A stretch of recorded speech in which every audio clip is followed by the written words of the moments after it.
Rolling a natural 1 should always be a failure. Rolling a natural 20 should always be a success. That is my hardcore stance that I have believed since I first started the game ever, and I fully defend it now. And guess what? One D&D believes it too.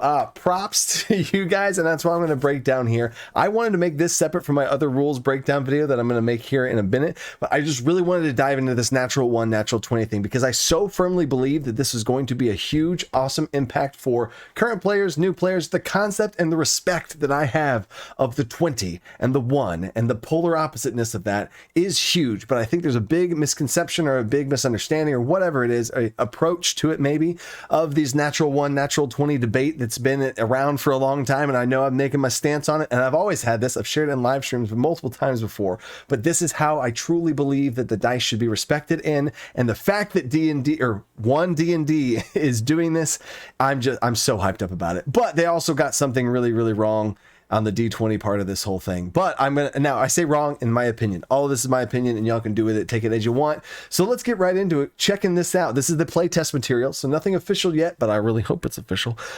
First of all, a D20 test is what they're calling it. Whenever you make any D20 roll, it's called a test. There's a check, a save, an attack roll, all that stuff. Yeah, but all of them are referred to as a D20 test. I don't know. I don't really like the terminology there, a D20 check or a D20 roll or something. I don't know. I don't really use the word test in that format. I think in general, test is kind of rubs you the wrong way. Maybe that's from my teaching background, and testing is always, yeah. So anyway, but if you do this, the thing I'm showing here is no less than 5, no greater than 30. I completely agree, by the way, on the no less than 5. And in general, I don't do no less than 10, although there are some gray area checks that, okay, 5 and between 5 and 9 and stuff. Okay, sure. That's like a super low bar. Yeah, okay, I agree there. So I completely agree with the 5. Absolutely love it. Most of my checks are above 10, just for the record. But yes, I love that. And then greater than 30. Oh, I mean, I've thrown down a DC 35 before. I think this was like max level. This was like they were at players on level 18 plus and all that kind of stuff. So, but I have a lot of different rolling methods. I have a whole video on different ways you can roll dice and have DCs of 40 and 30, and they can combine together and add their rolls together. Lots of cool stuff there. But again, overall, I agree with this stance, but this is important coming here in a second. Rolling a 1. If you roll a 1 on the D20, the test automatically fails any of them, regardless of modifiers to the roll. Absolutely. A natural 1 represents the worst possible thing to happen in a given scenario, right? Which I'm going to get into that whole thing in a second. And if you believe like, oh no, this is not, stay with me, because I have a whole argument that I would love to hear down in the comments, not argue down in the comments. I would love to have a healthy discussion down in the comments about this. I'm going to get to it in just 1 second after I show the rolling a 20. If you roll a 20 on the D20 test, it automatically seeds regardless of modifiers to the roll. Just be so beautiful. A player character also gains inspiration rolling the D20 thanks to the remarkable success. Completely disagree. I do not think that should be in the game. Dungeons and Dragons, if you're watching this, please don't do that. Please don't do that. No.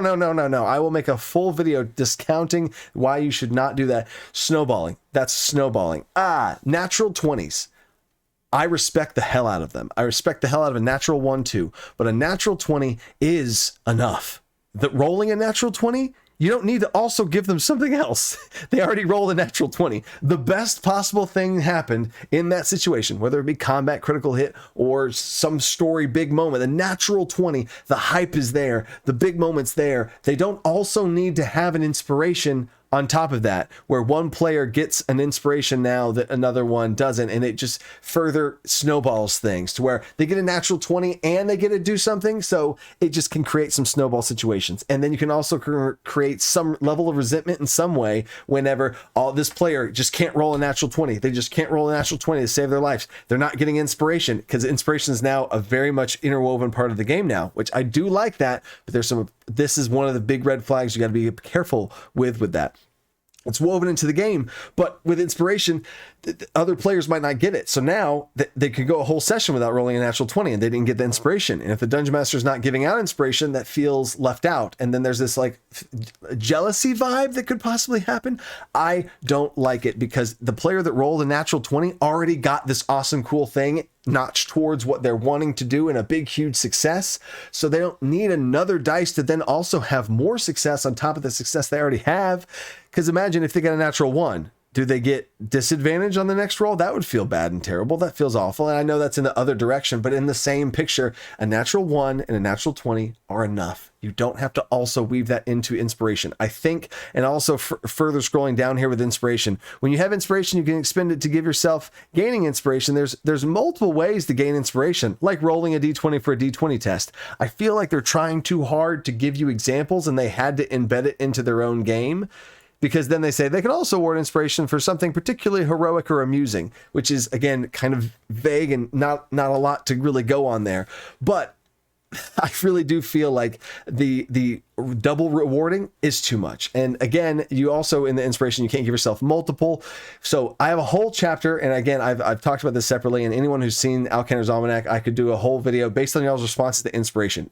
In the comments, if I see a bunch of stuff about inspiration, I'll do a whole video on this thing as far as how to approach it. And I've done videos on inspiration in the past of different ways for people to run inspiration with multiple amounts of inspiration you can have, or just one, and they can do different things with it.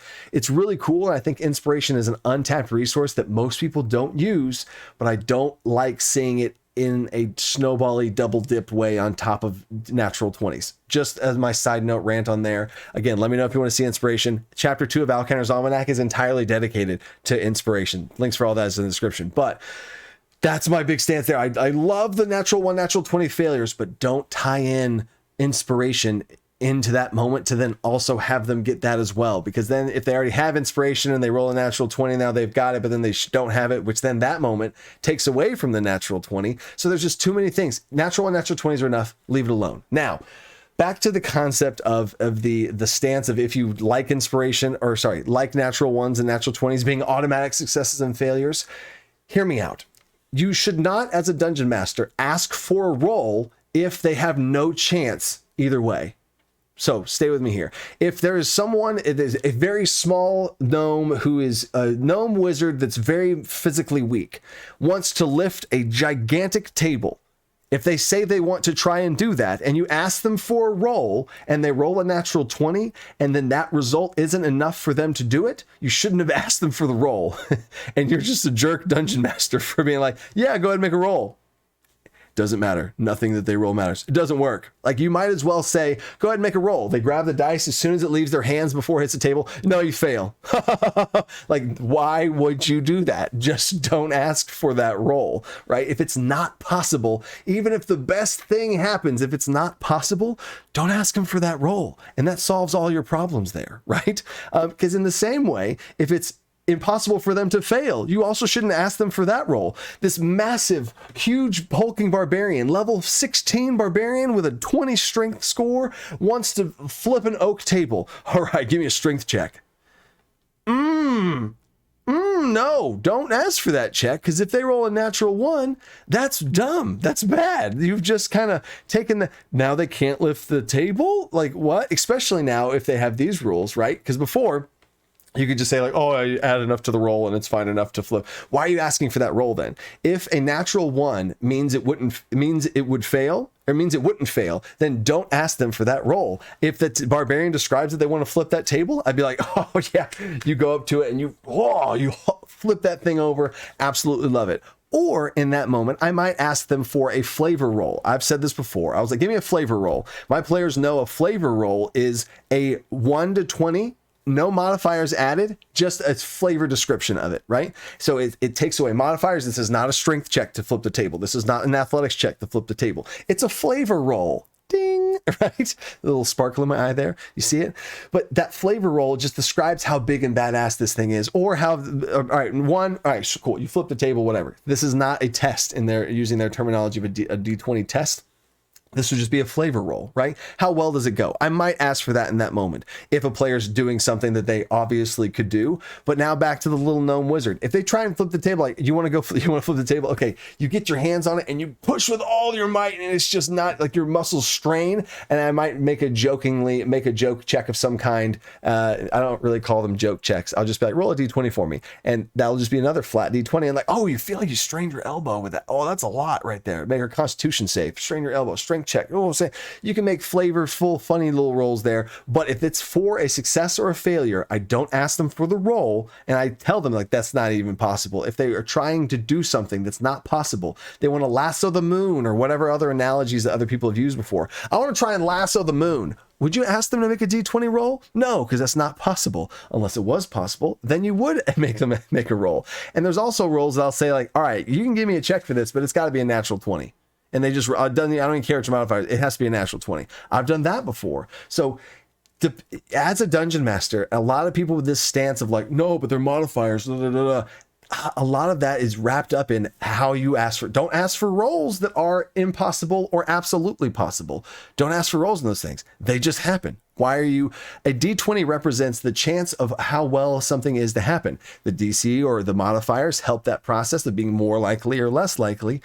But if there should be a chance for success or failure in any roll, because that's the whole point of rolling dice, is to see if you are succeed or not, or the gray area in between. Right? Now, also, another thing, this has happened at my table, and I've had to defend this against a player. And these are moments where I want to talk to a player, because it's not just, the dungeon master is the, the referee is the rules lawyer, or whatever you want to call it, right? The boss, right? And whenever I make rulings against a player in that way, I don't want to just be like, what I say goes, haha, which in general it does, though, just for the record. But I want to make sure it feels fair, and I want to make sure the players get behind it, because I don't want to just make rulings and then they disagree with me and I'm like, shut up, I'm the dungeon master. That's not a real good way to run your games. There was a moment where my players were 15th level and they were really looking for something, and one of my players was looking for I think a trap. Oh no, they had to make it was a Constitution save against a Medusa type stone gaze, basilisk type. It was like a snake Medusa, a dragon Medusa, basically is what this creature was. And if you looked in its eyes, you had to make a Constitution save or petrification, right? And it was a 2-stage petrification process, which I'd always have. You need 2 failures to become actual petrified, not just one. That's really you almost dive just from one failed. No. So anyway, this player describes this whole thing, and he looked at his character sheet, did a bunch of math, and then realized, I have such a high plus to Constitution, it doesn't even matter. I could look this in the eye, because they had figured out what the DC was by experimentation and stuff. I was like, I can look it straight in the eyes. So he's like, all right, I look it dead in the eyes and I do whatever. And he described what he does. And I was like, oh wow, that's real cocky right there. Okay, right. And so I asked him to make the save, and he's like, and he rolled a natural 1, and he's like, oh, well, it doesn't matter. I have more of the plus to that. And I was like, oh, it matters. It's a natural 1. Natural 1 represents the worst possible thing happening. You can't gain immunity to a mechanic just because you have high enough of a plus. A natural 1 represents the worst possible thing happening in that moment. That would be it piercing through your body. Whatever lore explanation that I went in, and I explained something about you lock in, and at first you resist it, but then you stay there, and it's almost like you can't look away, and you feel it start to creep into the sides of your face, and it's hit you, but you got to make it. It's starting to take over, right? And he's like, whoa, it's not fair. It is fair because it's a natural 1, and that's the whole point of the dice. No one's perfect. No one is. His character's not canonically immune to being petrified for some sort of other weird lore-baked magic. If you stare something in the eye for metagamey, cocky reasons, I don't care. You're starting to get petrified, right?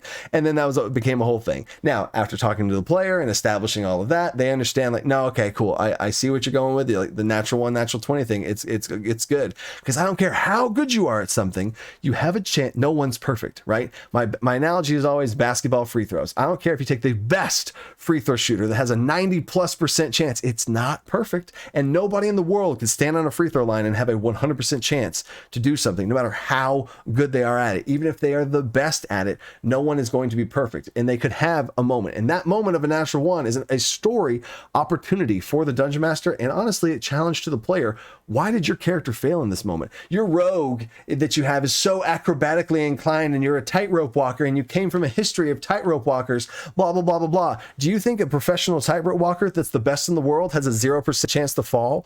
No, there is always a chance. Something could happen, something externally, something distracted them in their minds. They noticed something, they lost their balance, the wind kicked up. There's so many different reasons why a 1 can fail.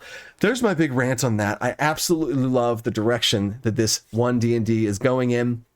I'm 100% behind it, except for the whole natural 20 inspiration thing. That's a whole nother thing. I'd love to hear y'all's thoughts on that. And honestly, this whole thing of this natural 20, and if everyone can get behind this, because I honestly feel that dungeon masters that hold natural 20s and natural 1 to this high standard, the game is going to be better. A natural 20 and a natural 1 always meaning a success means that as soon as that 20 hits the table, everyone knows the result. And that's a rare, precious moment of like, oh my God, we succeeded. Instead of the dungeon master, be, all right, well, listen here.